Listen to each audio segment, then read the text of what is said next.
Hey guys, welcome to a new video. Today is going to be my November reading wrap up. The month is so long. 2 weeks is a lifetime, so I most likely will finish more books this month. Those will be featured in vlogs and on all my bookish social media, but today I even have a little bonus segment, and that is doing a puzzle wrap up as well, but let's get into it. The first book that I completed this month was my book club pick, and that is Know My Name by Chanel Miller. This is a memoir, so Chanel Miller, this book is her taking back her name, taking back her story. This is a critique of how victims are viewed by the masses, victims of sexual assault or rape, of how they are viewed, the loopholes that are in victim blaming. I mean, victim blaming is one big loophole if you ask me. Just showing that being a victim is so much more than just that word. That the crime trickles down from just the victim to so many other people and has an impact on all the other people. And as I was saying, how this is a critique of how victims are viewed. Her case happened in 2015, 2016, because that's another thing. When you go on trial, you are waiting for a verdict, things like that. You've had to put your life on hold, essentially. But so this was happening during the time of social media, and she would just, sure, nobody knew her identity, but people were still gonna be making comments, and she would just read these comments about herself, and she knows that that wasn't really a healthy thing to be doing.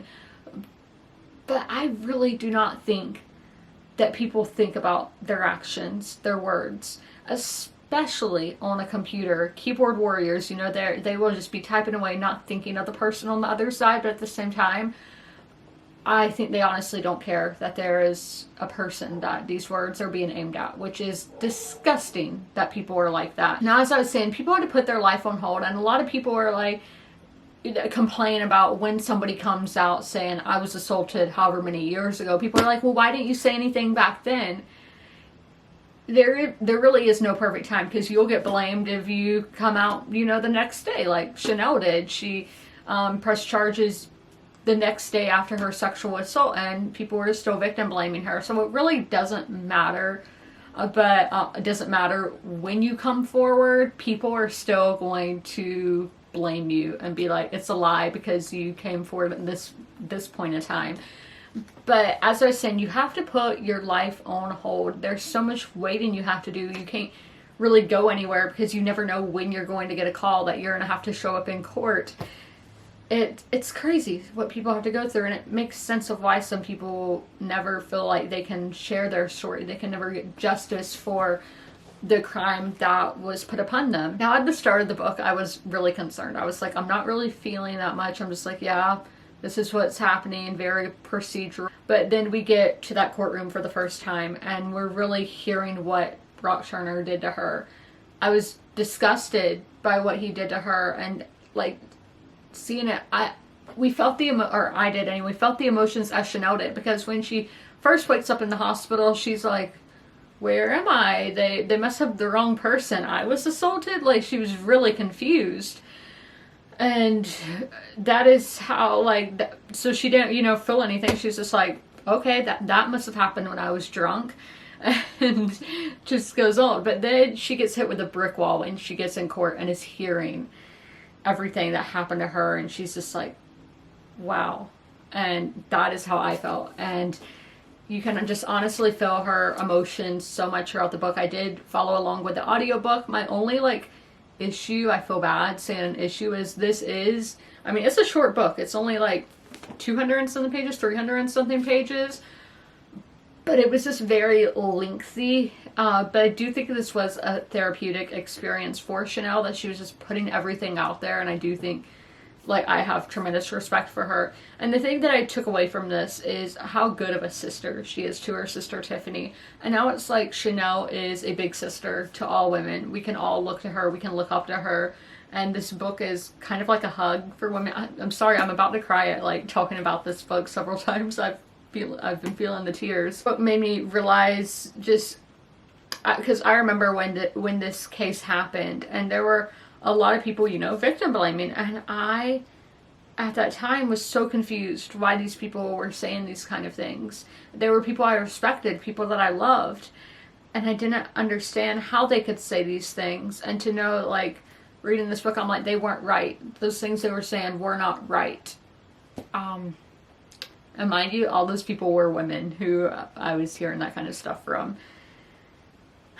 Yes, this is a very powerful book. It's a very educational book because I had no idea what happened if you report an assault or a rape. I didn't know what happened to you after that.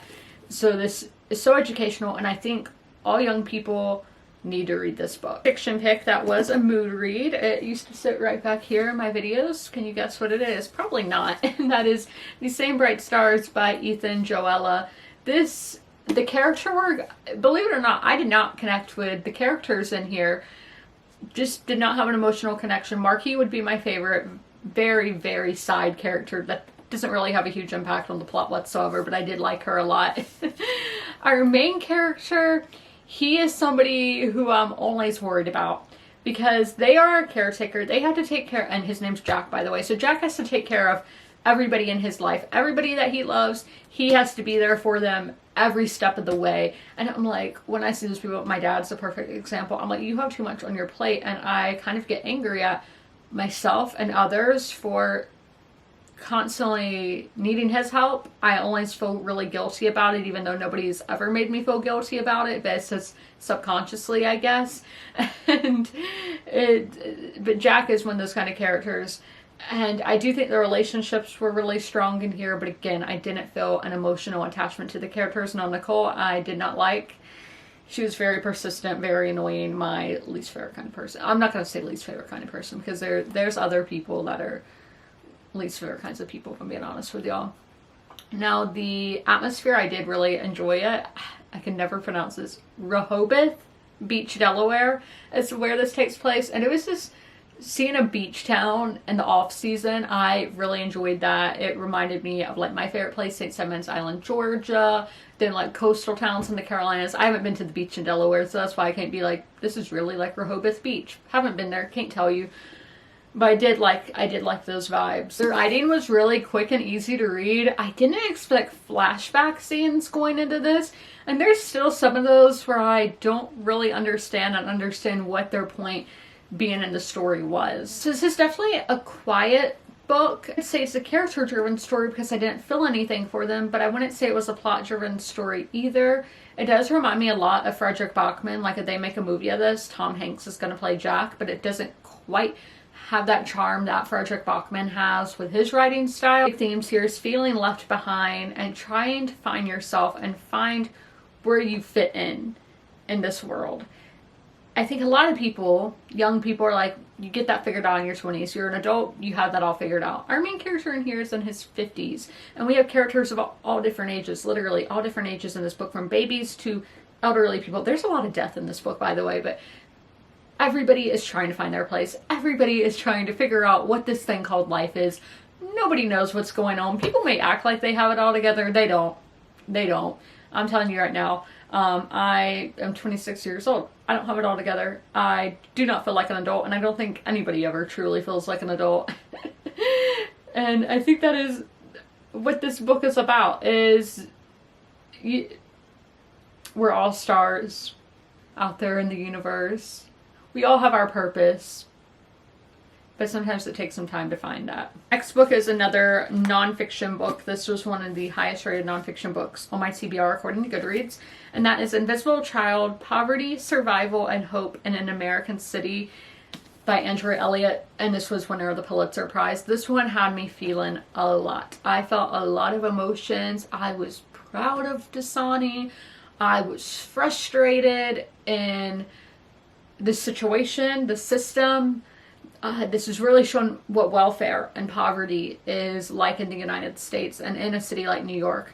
This was so timely to read with everything going on with SNAP and then the New York City mayor election. Mayoral, I don't know how you say that word. I don't know how you say that, but some of the things that they're running on now, people were running on 10, 20 years ago. So I'm like, I honestly don't know if there's a fix to their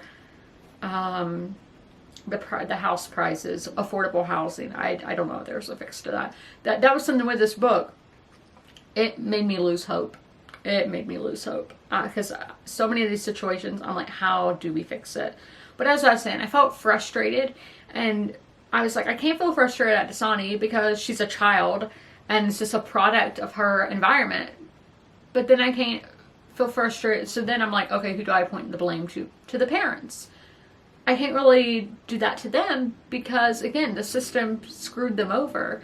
That generational trauma, systematic racism.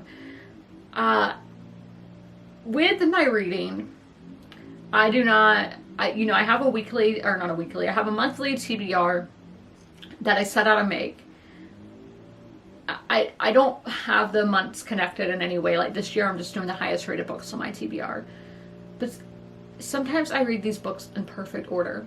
I read Misbehavings at the Crossroads by Henri Fannin Jeffers back in the summer, early fall. I read The Reformatory by Tananarive Due. And I read The Warmth of Other Suns by Isabel Wilkerson. All of those books were perfect stepping stones, leading stones, a perfect path to get to The Invisible Child, because a lot of those have historical elements to them, where this one is taking place in the 2010s. And seeing how all of that built up to this, and I don't know how you fix it. Because as I said, I can't point frustration at the parents. You really have to think of, okay, how did they get there? And I think it's, again, the system that this country was built on.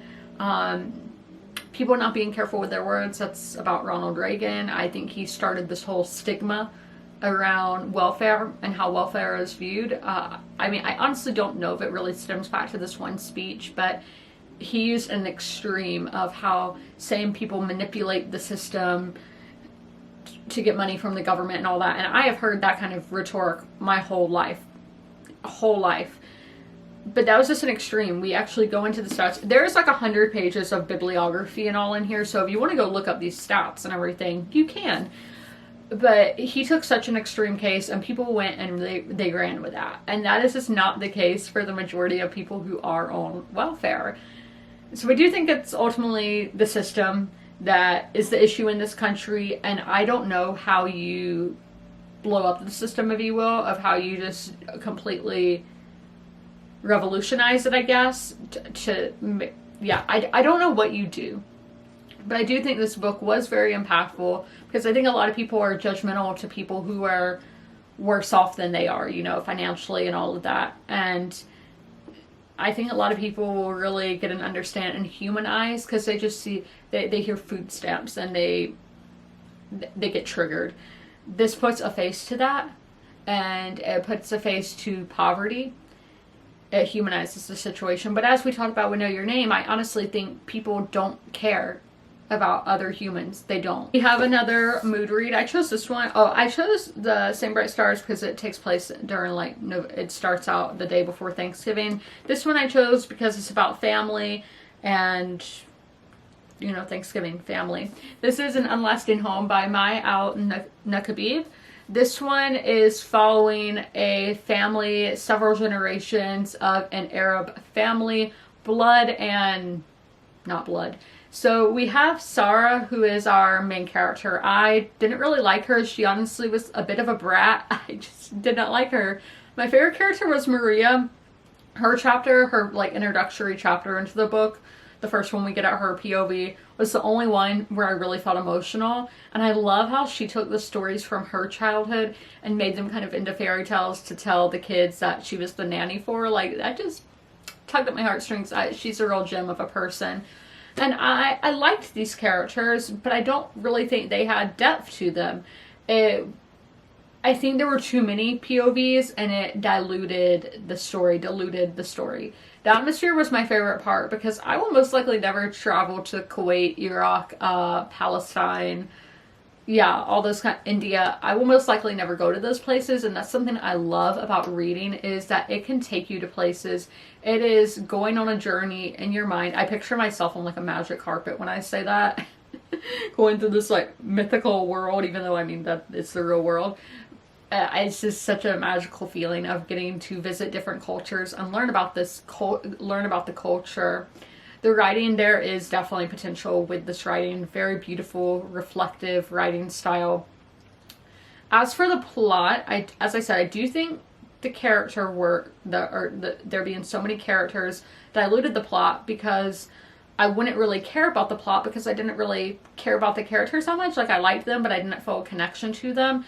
So I didn't really care where the story was going to go. I do think everything was logical and did progress in a logical progression. I do think our themes here are how the West and America views the Middle East, and how women have been viewed in the Middle East and in these cultures, and how that has evolved or kind of disevolved, you know, going backwards in the last century. So I did really like experiencing this culture and seeing this part of the world, but I do wish this was longer. I honestly think this would be better if it was double the size it was, so we could have that time to develop the characters rather than trying to get through this whole century in this short amount of time. Lastly, we have Salvage the Bones by Jesmyn Ward. This is a very popular book. It was a National Book Award winner, and I honestly don't know why. With our characters, it would be wrong to say I didn't feel anything towards them. I liked Ish, I'm not sure how you say her name, but she loved the classics. She loved Greece, Greek mythology, and you know, I really relate to that. So I saw a lot of myself in her. She is a young girl who has had a lot of responsibility thrown on her after the death of her mother. She is literally like the only female character in this book, and it's time to take care of all these men around her. We have her brother Skeeta. His government name is Jason, but Skeeta is what he's referred to for the majority of the book. He gave me really weird vibes. Like, he gave me psychopath vibes. So when he was around his sister, I just kind of got the creeps. Some of his habits, like he would, they said eat razor blades. I don't know if he just like was throwing them around his mouth or if he actually ate them. I wouldn't think he actually ate them, but that he just gave me bad vibes. I don't know if I'm supposed to feel that way, but I didn't like it. I did not like it. All the other characters were pretty much interchangeable for me, like they were just there. The atmosphere, Jesmyn Ward, she perfects the rural South, and the tone was so good. We know what Hurricane Katrina is. We know what's coming for these characters, but they do not know what that is. So there's such an ominous tone throughout the course of the book. And when we actually have the hurricane happening, it read like a horror. Then we see the aftermath of the hurricane, and it was like a post-apocalyptic novel. The scenes, brutal, brutal, brutal. So scary to read about. Now, the writing was my least favorite part. This is purple prose galore. It is very pretty, flowery, lush, lavish. If you like that, this is for you, but I'm not somebody who likes that. I like blunt, straight to the point writing style. I'm like, I don't need all this extra stuff. I get what you're saying. We don't need all this extra stuff. So that's not for me, but I do know a lot of people do really like that writing style. As for the plot, I don't know what the plot was. I do not know what the point of this story was.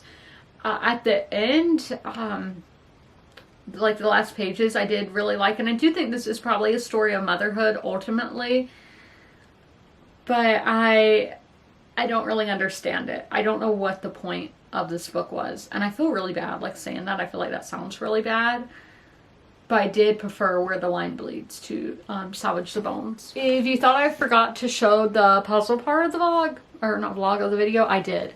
So the first puzzle that I completed this month is one that my friend Marquise got me for my birthday back in July, and it is by Mud Puppy, which is my favorite puzzle brand, and it is called Happy Plants, a 500-piece puzzle. So I did complete this one. I did really like this one. Next is one that I got in Waynesville, North Carolina when I visited back in the spring, and that is North Carolina, the Old North State, True South Puzzle Co.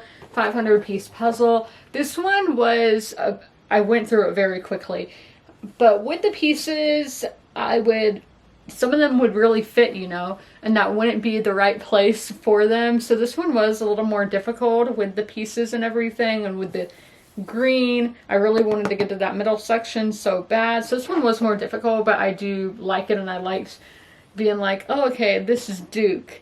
That's Charlotte with the money. NASCAR right there. Shelby with the banjo. Like, I loved being like naming all the places and seeing what symbols they had for each little town or part of the state. So those are the puzzles that I completed in November. so far. And those are all of the books that I've completed so far in the month of November. I hope you guys enjoyed this video. If you made it all the way through, leave a Thanksgiving or a food emoji in the comments below. And as always, comment, rate, and subscribe. And don't forget to ring that notification bell to be notified when all my videos go live. I'll see you in my next one. Bye! If you are familiar with my videos, you're used to seeing Sherman at the end of them. Sadly, Sherman has since passed away, but I would still like to encourage you guys to help your local shelters. Sherman was at the Darlington County Humane Society in rural South Carolina. I always have their link down below in the description if you guys would like to help them, but also help your local shelters as well. You can do that by donating, sharing posts like this one, volunteering, fostering, and adopting, which it's great to do all of those things. Great to help your community, great to help the animals in your community, and I cannot recommend it enough. All of my pets were rescues, they were strays or from animal shelters, and I love them so much, and I know how much love they can give, so knowing these pets at the shelter can equally give that much love, it's amazing. And y'all should totally take part and help out those local animal shelter pets, and please help them.